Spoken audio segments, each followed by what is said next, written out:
Thank you for the introduction, Mary. I think I have had a chance to say hi to everybody here today, but if not yet, I'll come find you afterwards. But thank you, everybody, for being here. And I'm going to speak very specifically about the web client today. So we're going to just get right into it. Well, we're just going to start with what is the web client. Okay, so I know there's a lot of talk about it. There's a lot of things on LinkedIn about it. You're seeing a lot of it in the help, but just really defining what that means and what the difference is between what you guys are using today and what the future of the client looks like, okay? Then we're going to talk about some key features. The product, although it is relatively new, or the front end is relatively new, it's already too deep for me to go into everything for it. So we're going to high level on the key features of it. Then we'll talk about extensibility. I know we talked about it a little bit during the roadmap, and I won't steal the thunder for the team doing it later this afternoon, so I'm really just going to touch on it. And then we'll talk progress and roadmap, and then Q&A if there's any questions. What is the web client? Okay, just understanding when we say the word client, what does that mean? Okay, so in a traditional sense, when we talk about SAP Business One as you know it today, it's a little icon. It's an application that is installed locally on a machine. So whether that is your local desktop or remote desktop, that is what when we refer to as the client. Okay, when we talk about a web client, it is a browser-based. So there's not a specific application installed anywhere on your machine. You're going to Chrome, you're going to Safari, you're going to Mozilla Firefox, and you're going to be able to get to what the application is through the browser. One thing that I want to really stress on here is the difference between a thick versus a thin client. Okay, so the traditional client is what we call a thick client, a fat client, and whatnot, and the web client is what we call a thin client. Now, the reason why I want to spend a little bit of time on here is understanding the actual effort that SAP is taking to do this. Okay, when we talk about a thick client, so this little stream here we have our local environment, and here we have the server side of it. Okay, you'll see on the thin client here we have the little browser. Now, if we look at where the application is installed on a thick client, it's installed locally. A thick client requires and uses a lot of memory, so you're able to do a lot of the processing of your application on the local machine. That's why it requires more resources locally for it to run, okay? Whereas on a thin client, the application actually sits server side. So in the world that we're kind of moving into, where everybody is going cloud, everyone's putting things in Azure, we're going AI, we're going machine learning, that needs a ton of resources. Those functions need a ton of resources that you can't have on your local machine. You cannot have a laptop big enough to actually run that. So that's why everything is sort of moving in this direction. And if we look at where the processing happens, on a thick client, a lot of that processing happens here. So when you run the MRP today in a thick client, all of that processing is happening in the client itself. Whereas on a thin client, all the processing gets moved server side. That's why, again, the data centers are getting bigger and more expansive. That's why hyperscaling servers is becoming a thing as well, so you can start using more of that. And that is really the big, big difference here. Okay? Now, if we start looking at the data, in both situations, we're passing data back and forth. So data from the local machine is your input data, but also the result set that's getting passed back to the database on the server side. Okay, so similarly on the thin client, but the thin client data is a little bit different.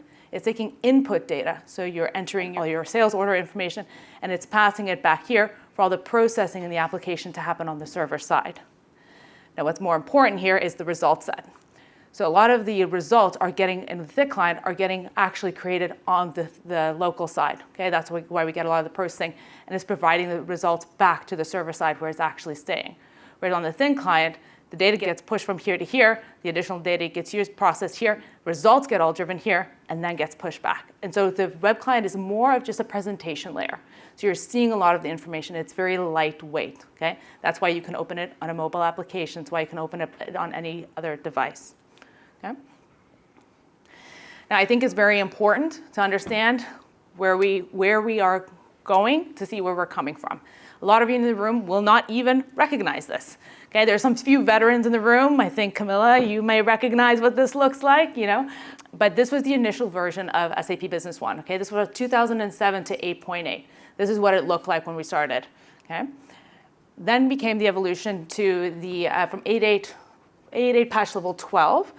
SAP started introducing more of a dashboarding, a cockpit experience. So for people to actually start using things from a dashboard, not just a traditional menu structure. Okay. Then the first thing that came from version 9.1 onwards is where the Fiori front end came in. And I know there's not a differentiation in terms of evolution and functionality of development for SAP, but this is a distinction between the SQL platform and the HANA platform of SAP Business One, okay? If you're on the SQL platform, you weren't able to get this Fiori front end, okay? This became something that's specific from HANA, okay? But this is now where everything was able to, you got KPIs, you got dashboards, you got workflows, you got, count widgets so that you can operate more and more from the from the front end, okay? Now this is what the future looks like, okay? It looks wildly different, okay? The functionality is still very similar, but it looks very, very different because it is a browser-based application, okay?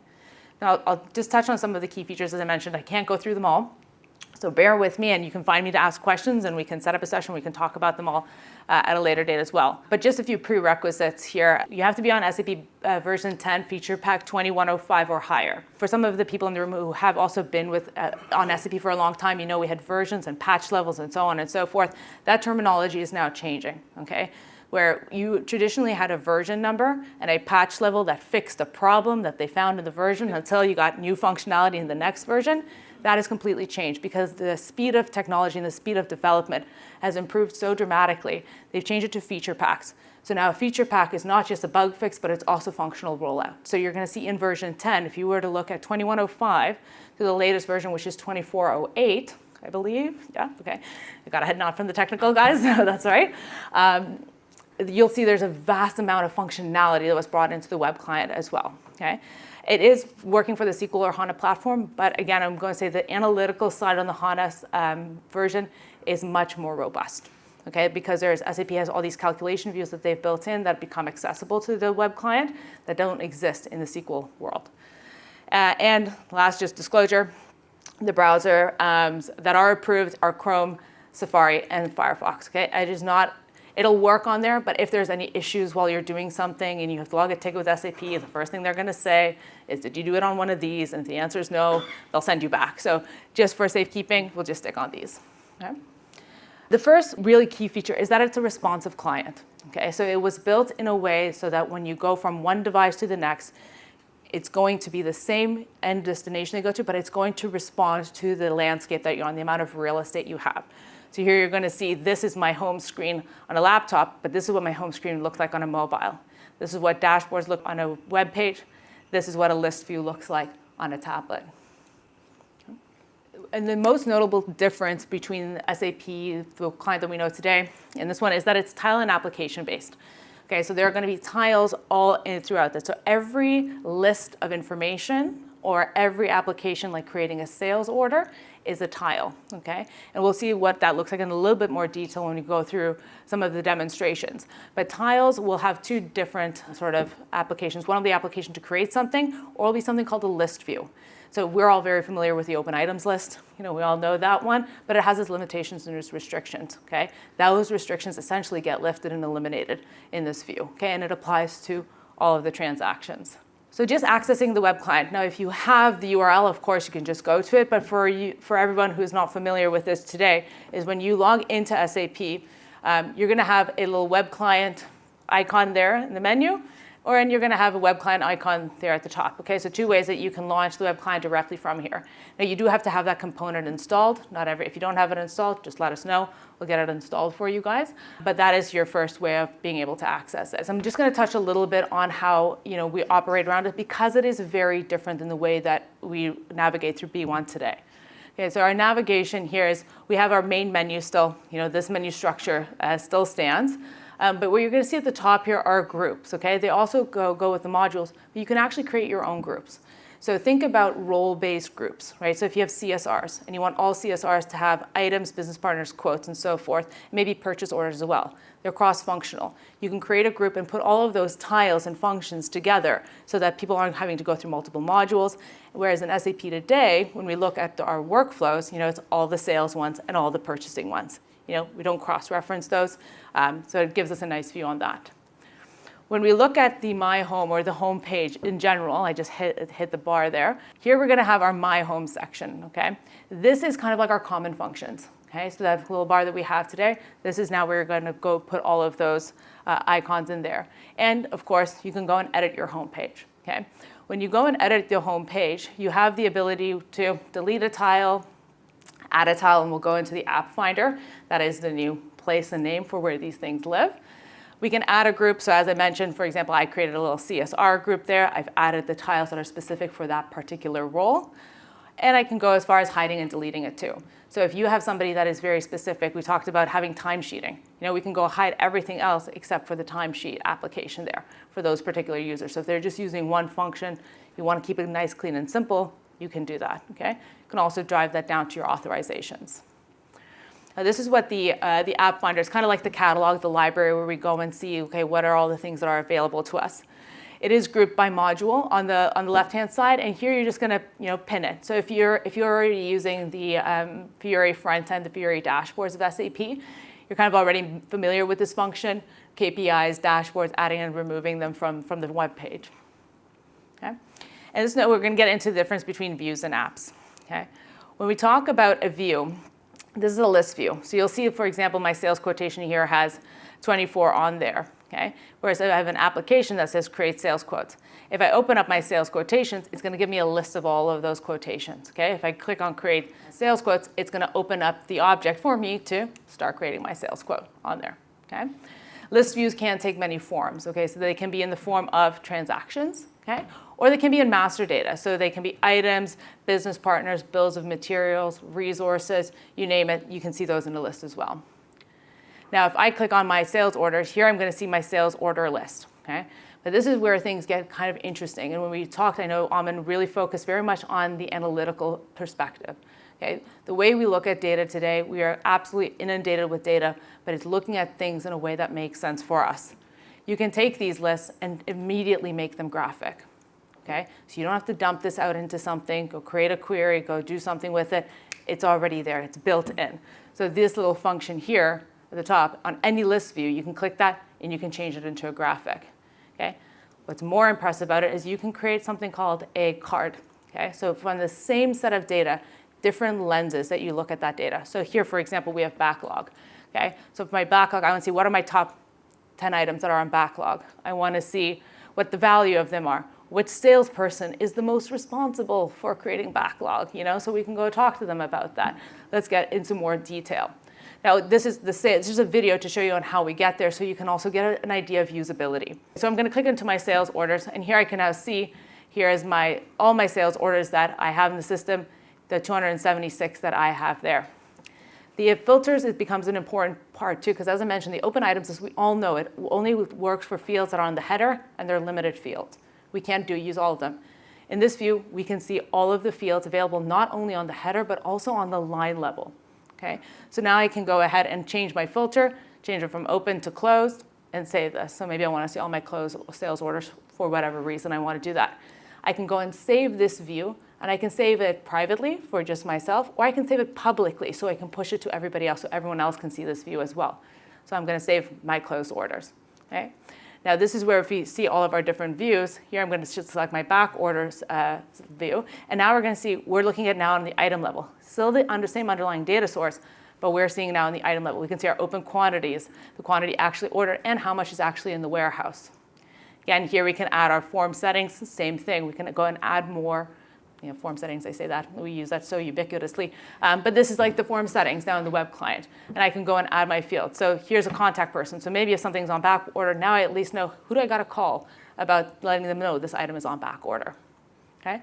We can change this again into a graphical view. And first it just puts in a record count. But what SAP does on any data source, they'll take what is measurable. So anything you can add, multiply, average, or count, and it'll immediately split it out for us. So here I can pick, okay, I want to look at my open quantity lines, and I can go split that out further and say maybe I want to look at it by sales employee. Okay, that'll be my second dimension that I want to look at it by. And then lastly, I want to look at it by customer. Okay, so here we're going to be able to select our customer code, and it's going to give us the data, but this doesn't maybe look, it's good, the data's there, but it's not visually representing the way that I want it to. Here we can go and change what our visual representation looks like. Okay, so now here we can see our legend for our customer codes, our sales employees, and the number of units. These can all be exported to Excel as well. So once you get all the data, you can export it to Excel. Maybe you want to send it to somebody. Maybe you want to talk about it in a meeting, whatever the case may be. But you have the ability to export the data. When you select the actual components on any of these graphs, you'll see it creates a little detail section. So say this, what you've selected is what is on my result list now. You can also export that if you want to. And you can also lasso it. And so say, I just want to pull these things, and you can click that. Now you can sort by the x-axis, the y-axis, whatever the way that you want to look at it. The point really coming across here is once you have the data, you can go and manipulate it and make it look in the way that you want it to look, what's visually effective for you. Okay? Here we can make it a big screen, so if you want to present this in a meeting, make a big screen, present it. You don't have to download things, you don't have to move things. The concept of downloading dashboards has always been an interesting concept. Now for back order sales, now we went into card view. And here I can see all the different views. And now I want to filter it because I want to look at this for a specific customer. It's great that I can see the company view of what my back order status is, but I want to look at a specific customer. So now we're filtering through on that. I can see the items for them. I can see the values. And I can see also the sales manager is in big trouble with us because we have back orders all the way from 2018. But now we at least see this information. We can drill down into those tiles even further to say, okay, now that I know what the items are, here are the items. What are all the orders that they're sitting on? What is my quantity in warehouse, and why aren't we shipping them? Because we have them in stock. So it just gives us the information and the insight into our data that is actually allowing us to be a lot more effective. Okay? As I mentioned, apps, everything is kind of considered an app at this point, but it enables you to perform a single task. So it's not just about creating a transaction, but it's also something like going and looking at an approval list, seeing a list of my drafts and doing an action associated with those. So that's when we refer to an app. That's what we mean by that. So you'll see all of these ones, the creates, the views, the drafts, anything essentially without a little KPI, that's what we'll refer to as an app. Now I'm just going to go through what a sales order, if I create sales order, this is what your sales order transaction looks like now. We're all familiar with what it looks like in the thick client.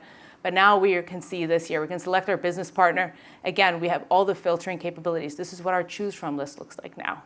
I get my similar warnings here. We're over the credit limit. Let me know. Okay, we're going to continue on. And we get a nice red bar at the top to make sure, are you sure you want to keep going? We're positive. The mandatory fields, like things like delivery date, are still going to be required. Those things don't change. The function of the system doesn't change. Now we get into our contents, and you'll see our tabs are now at the top, but we're working in a scrolling sort of environment. So we're going top to bottom. Here I can select my items even just by keying things in, or I can go into my choose from list, and again, being able to see all of my items. A nice feature about these lists as well is that you can actually go and group them. So if I say, listen, I want to see all of my pump items in a group because I'm selling a bunch of pumps, let's select that, and here I can see all of them. So maybe there's one or more that I want to actually select. Now here we can see that the pricing and the discounts will automatically populate here as well, so same sort of functionality. But of course we can go and override it, and it will impact our total values here as well. We're used to seeing those menu structures at the top for seeing gross profitability, volume, and weight management, and now it's just in a different select from list. Okay, so here I can see my gross profit. Something definitely fell off the truck when we're making 290% profit on something, but it looks good. And here we can see our volume and weights. For the logistics side, this is still very similar where we can pick all of our addresses, but what we can also do is we can define new ones. And now when you define a new item or this address, you can actually save it back to the business partner, right? So that it stays as a record. Because it is a web client item and because we have that GPS location, we can click on that. I'm going to love to hear that joke after, Kevin. We can go and see what it is on Google Maps. Okay, here we can go and attach things. So all of these things, what I'm trying to get at is, it's not different, but it is. You're going to have all of these functions, but the usability of it is very different. And the ability of being able to get information and what we're able to extend to becomes, a little bit more of a wide world for us, especially in the web app world. Now, again, I'm going to confirm my order, and it's going to say, are you sure we're over the credit limit? And this has to go for approval. It says, that's great, that it has to go for approval. I'm going to put a caveat on this, and this is with the SAP roadmap. It's the standard approval processes today. So if you're using queries or your own custom things, it doesn't quite work yet, but this is what they're working on. And because I am the same person who is adding and approving, I get my little alert here that says waiting for approval, so the person can approve the sales order from here as well. Analytics, I know we talk about this ad nauseum, I feel like today, but it is very important. There's a lot of built-in capabilities for creating and managing user-defined queries, okay? Customizable dashboards, real-time insights into general overview apps. You can filter and you can visualize these things. They're the predefined dashboards, but we all know that we all create our own queries. You all have queries that you use, and those queries can also be used. If you're on the HANA platform, and then this is a HANA specific one, is you can use those calculation views that SAP has already built. So things like the sales analysis that we're all very comfortable and familiar for, there is now a view for that where you can bring that in visually and represent it. I know we all love the sales analysis, but it has its limitations in the thick line today, especially from a slicing and dicing of the information the way you want to see it. Okay. And the last one is the linked list views. This is similar to, again, if you're on the HANA platform, you can have the dashboards on the side of item master data or transactions, same sort of concept, and we'll take a look at what that looks like.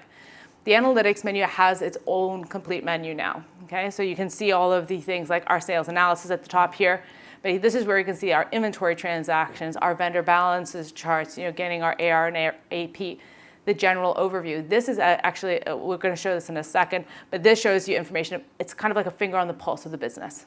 It says how's inventory doing, how's sales doing, how's purchasing doing, how's finance doing. This is a great thing for a GM to say, quickly see where are we deviating off of things.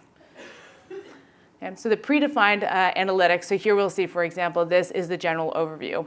And as I mentioned, you can see the things like your deliveries. You're going to be able to see things like your sales analysis, your gross profitability, all of this in a single view. Again, you can drill down into all of these to understand what's the data underlying, to see where this is coming from, and to be able to make a decision.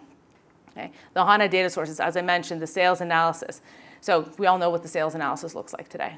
And this is what the sales analysis looks like moving forward. Okay? These things can again be exported and moved through, and you can create as many of these tiles as you need to represent the information. Okay? These aren't your stocks, these are what comes with it, but you guys can go ahead and create your own. Okay? Now, user-defined queries, I've already kind of mentioned this, but these are the queries that you have created. What we've created for you, what we've helped you guys create, what you guys use in count widgets today, or even things that you're just using for reconciliation purposes. All of these can be used directly in here. So here we just have a tile in the analytics for the user-defined queries.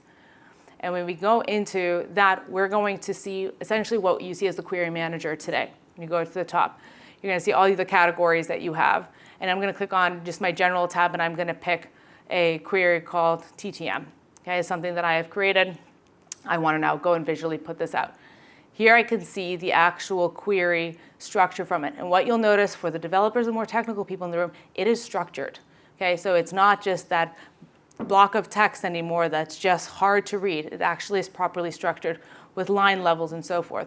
You can go in here and edit it and make it active so you can actually use it.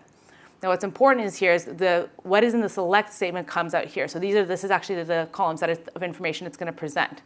Here I can now pick, do I want to make it a measure or do I want to make it a dimension? And if it's a measure, do I want to sum it, average it? What mathematical value do I want to add to this? I can pick the decimal places to what is the settings based on what already exists in the system. Okay? You can also link it to information. So that little drill down button, you can do that as well. So now if I go and look at this graphically, here I can see is my transfer, for those in the room who care about this, is the trailing 12 month. Okay, so it's just a more visually impacting thing that I know that drives a lot of business decisions. So I can see my bookings over my billings over time, and I can save that here. Well, as long as the booking number is bigger than the billing number, I've heard you're doing well. So this customer's doing really well. I can save this tile now and name it whatever I want to do, keep it here. Okay, so I'm going to call it my trailing 12 month, and I'm going to do it bookings, because the reason I'm calling it bookings is because I'm going to have the KPI number on the value that shows me, because I care about the booking number more than I care about the billing number. I can go and put a KPI description on it, and now I can go and save the tile to any of the groups that we have. So the groups that we created earlier, I can bring them in here. Okay, so I'm going to save this to my home. And when I go now back to my home screen, it's going to go sit there, and the first thing I'm going to see every morning is my booking number. Okay, so this is just an example. Start to think about the things like every morning when you wake up and you open the system, what's the number, what's the value, what's the information you want to see that makes you be able to make better decisions throughout the day. And here's the linked list view. So we're again on a sales order here. And on the views section here, you can see customer back order. What's important about these is that we can use that same view that we've been using and looking at over and over again, our back order, but I can link it to a transaction. And what that does then is it automatically filters it then by what I want it to filter by.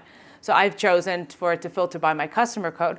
So if I click on that customer back order, it's going to quickly show me, hey, here's all the items that are in back order specifically for this customer. I can again go into the visuals and so forth from there, but it just gives us the ability to get down to information that's really quick. So also if, let's say, for example, you have a customer and you want to see, what's our average delivery time to this customer? Depending on how autonomous people are in your organization, they may see, okay, we've been delivering really late to this customer. Maybe we have the ability to offer them a 5% discount. We have the ability to offer them free shipping. Whatever the case may be, whatever that information is that allows your people to operate independently is really what I would encourage to use in this particular sense. Okay? Extensibility, like I said, I'm not really going to spend too much time on this because the technical team is also going to fact check me on this because this is not my strong suit. But extensibility has definitely started in the web client. Okay, so this is one of the biggest things for SAP is that they have to get right. The way that Ahmed talked about it as well is the core of the solution is important, but SAP Business One is built on an ecosystem of development partners that help us extend. There's many in the room that have warehouse scanners. So that is an extension. There's many in the room that use credit card processing. Those are extensions. Those things need to continue to live on, and that's where SAP is spending a lot of their efforts today in getting that done. But from an extensibility perspective, the application support, so it's going to be the Fiori framework obviously is going to be made available. This is where you're going to see a very seamless transition from SAP Business One to whatever that application is, because the web client is based on the Fiori framework. Same way that we now have the add-ons that you use in the SDK, that you can't tell whether it's an SAP screen or whether it's not, you guys definitely use that. The Fiori is just that new framework for that. Okay? But you're also going to have things like HTML, CSS, JavaScript accessible depending on what it is that you are trying to actually accomplish. Like I mentioned, the Fiori tools, it's the simplified thing. It's probably going to be the thing that gets you there the fastest because it's all the building blocks. It's the same kind of the question is like, is SAP develop, where's the investment dollars going into HANA? They own HANA, so it makes sense. Fiori is their baby, so everything's going to be a lot easier there. There's a lot of cross-platform integration, but there's also support for popular other technologies. So if you are developing anything in React, Vue, Angular, or Blazor, those things are also going to be supported in this framework. Okay. Now, I'll just show a little bit of what SAP already has done, just to get sort of an idea of what we're looking at. Let's see, is this thing? Okay, it is there. Now, if we look at something like the business partner master data, if we want to add some additional information into there, so something like a tab or information that is relevant. If I look at my business partner now, I'm going to open it up. Here I can see, for example, I now have a new tab called Sales Assist. That is not something that exists today. That's something that was created to put there. And from here I can see, okay, recommend these items to this customer. So here we can see are the list of items that we're saying we need to recommend to this customer based on whatever logic it is that we need. We also have the item name, and these item names are hyperlinked. So if I click on one of them, it's going to take me to a Google page search for it. So similar to how we were able to get to the address side, now we're going to be able to get to this. It's maybe not a practical application, but it's more just to get you guys thinking about what SAP allows you to do here. Okay. So that is one version, just to showing you we can display more information that's maybe relevant to this customer's backend logic. Now, if we go to a transactional point of view, what we're all very familiar with as well is store procedures, things that help us, or B1up, that help us block do certain validations on the database before we add transactions. So similarly to that, the store procedures are kind of done on the database level. This is done on the web client level. So if I say I need for every sales quotation to have a vendor reference number, I can create that logic in here, and for it to block me from actually creating that sales quotation and adding it to the database, committing it to the system before I actually get that customer reference in. So the more we think about what this looks like for us, the more we can start thinking about how can you guys leverage it. So you see my customer reference number is blank, please put a customer reference number in. It seems simple. The technical team, is pretty excited about it because the start of SAP with the web client, this was impossible. Okay, so it's just to show really more intent of progress. Okay, so talking about progress and the roadmap, this is the functionality that is delivered in the web client today. Okay, it may not be 100% complete, but there is an element of all of this. Sales quote, like these sales transactions, for the most part, are there. But for production, as an example, we have bills of material issued from production and received from production, but we don't necessarily have all the functionality quite yet in there, okay? But this is where SAP is going to continue to build out. If we talk about what's still to come, the first and foremost is all of these core modules, although they're represented, they're in some way today. SAP's goal is to go and flesh them out completely. The objective is to make the web client the primary client for Business One, okay, moving forward, okay? So here we're going to see that what they're going to extend, and then including that we don't have project and resource management quite yet, but that'll be the next thing that is coming on the roadmap. Then we have other improvements here, like the AP automation, doing what everyone does today. I get an AP invoice, I want it to be scanned, I want it to automatically be created. That's what they're going to bring to the web client. Outlook 365 integration. There is lightweight integration, but they're going to expand and extend that integration as well. Wizards, it's a very broad statement, but I say that because if we think about anything that is process step functionality that we use today, something like the pick and pack manager, I release it, I pick it, I ship it. My document generation wizard, I pick my base sales quotation and I create a delivery. Anything that is that sort of orientation, the underlying technology of it is a wizard technology. And all of those have the same technology. So once SAP is working, quite feverishly on getting that right. And once they have that right, we'll start seeing all of the wizards. They may look different and they may function differently, but ultimately get you to the same result. And that is a big way to do. We're really excited for that coming. And then, of course, extensibility. Where we have extensibility to today, there's going to be more extensibility coming in. There has to be more extensibility coming in. SAP is working very hard on this as well because they have to enable their ecosystem to be able to support this product and this client long term. Okay? So in summary, I don't know how much time I've already spent, so hopefully we're doing okay. 10 minutes. Oh, that's it? Oh. 10 minutes left. Oh, I have 10 minutes left. I was like, that was 10 minutes? Dang. Did you guys even catch anything? Okay. We'll have a repeat. This is recorded. You'll get the slide deck, and you can call me. Yeah, okay, on the summary tab, the SAP Business One Client is the future of Business One. We're relying very much more on the server side. When we get to talking about the AI functionality as well, you'll start seeing also why that becomes more and more of an important thing. It's responsive design. So, where we now have applications, if we talk about the thick client on a desktop, but if you think about an app that you download and you install onto your phone, that's just the thick client version of a mobile application, right? So that needs updating, that needs maintenance, and it's not as flexible. So if you can use the web client on your phone, you're already much further ahead on that as well. It's a new modern way of accessing data. I think it's pretty clear that the way you're using it today versus the way you're going to be using it in the future looks different. Okay, it's better, it's improved, and it's exciting. There's a bit of a learning curve, but once you get your hands on it, it's quite seamless. Very analytical forward. All the information that you could view, you can view there in multiple different ways. Like I said, the extendability is limited, but that is a big focus for SAP today. And according to SAP, and I will quote them on this one, is 50% of the core functionality is in the web client today. So what you have there is what you have in the web client, okay? That last 50%, critical 50%, okay? So they're definitely working on that. And like I said, with every feature pack that's coming out, there's more advancements on that. So when Ahmed said, we get the roadmap, you guys all have access to it. Everybody has an S number. You should be getting those emails from SAP that say, hey, the new roadmap is out. And putting that, if you're not, let us know. We'll get you guys on that distribution list so that you guys can see that information as well. Because, we are, there's so many of you and there's a small amount of us. So as much as we can enable you guys to get the information, the better off we all are. Okay, questions?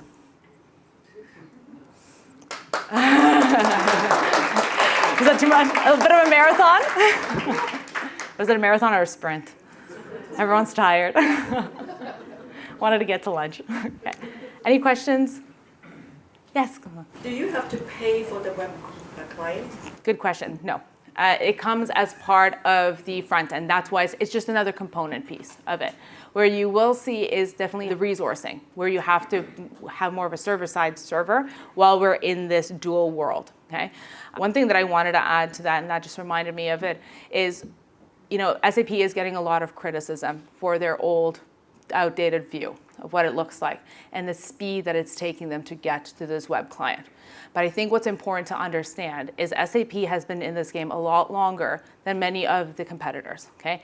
A lot of the competitors built their solutions in the browser. They haven't had to make a transition on technology yet, okay? So SAP, when they built Business One, or when whoever built it, and they picked the best technology at the time to do it. The fact that SAP is investing all this money to make this technology transition is really, really important and is really critical. And SAP is capable of making these transitions. So, it's a little bit analogous to, people who had a business pre-COVID and started a business after COVID. If you had a business before COVID, everyone came into the office, you didn't have a ton of remote working. When COVID happened, we all had to figure out a way to work remotely. You guys made a transition in your business. The companies who started after, starting with hybrid, they started with Microsoft Teams and Zoom and hybrid work schedules. They kind of already understood the agenda of what it is. So you guys are kind of all can understand on a smaller scale of that massive transition that SAP is making and the massive investment that they're making on this as well. So I appreciate everybody's understanding on this. I know we also want everything much faster than what SAP is doing, but what's also important is that they're doing it right. Okay, they're not just going and plugging and playing. They're taking the opportunity to rethink how they're doing things, to make it better for the long term. Okay, because they also, I think, know how much it takes. They don't want to do it again before they have to. Okay. Any other questions? Accessing the web clients, you have to, if you're on SQL, you said there's SQL or ANA, there's a link that you have to click on. Do you always have to do that, or you can bookmark? You can bookmark it, yeah. You can just use your same login to log in. Absolutely, yeah. So the login is very much, I didn't guess the login, but yes, the login, it's just on a web page now, you have a login screen. So once you have the URL, you're good to go. Okay, and is it available to use now, or is still in progress? No, it's available, so if you are on version 10.21.05, did I say? Yeah, okay, good. Thank you. Then you'll have access to it. But as I mentioned, that first version is way limited compared to what you just saw because all the different feature packs are really important. And that's the importance, too, of staying on the latest version of SAP because you are getting so much. You guys pay maintenance, make sure, or you pay subscription. Make sure you have access to that software. Make sure you're upgrading because we can't really pull you there and we give you the functionality if you're not on the latest version. A big thing too, which you just now reminded me of, Al, is a big part of the development too is the security aspect. As soon as you take something to a web browser that it becomes exposed to the internet, the security increases quite significantly. Okay, the security requirements. So SAP spends a ton of money to make sure they stay secure. They do not want a PR crisis of, well, we left the port open and all the bad actors get in. So they're doing a lot of work behind the scenes as well that doesn't represent itself necessarily in functionality, but is critically important. It's what allows you to sleep at night, essentially. As far as the data on the servers, that's a cloud-based server, or it can still be a resident server in your... It can be either, yeah. So that's your decision, right? So you can host your database in Azure if you'd like to, or you can keep it locally.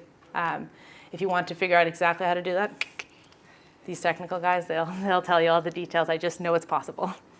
Okay? So is the roadmap to completely move away from sort of locally hosted versions of V1? I wish I could give you a straight answer on that because we've asked SAP the same question as well. There was a lot of conjecture on whether they should make, when they get to version 11, have it be 100% a browser-based front end. The challenge what SAP is facing is making sure that the extensibility is right so that all the people who built add-ons, so if you are running something like Beyaz Manufacturing, that's a really big add-on. Those guys need to they need time to develop their solution in the web client. So SAP's, I think the end goal is to have everything in the browser, but what they won't do it at the risk of isolating the customers who can't do it yet, whose add-ons didn't get there yet. Okay, so that they're very cognizant of that, but that's also why everyone's on them too. They got to get that extensibility options available because they can kind of fulfill their dream without enabling the rest of the team, and they won't isolate the customers in the process. Yeah, that's my time.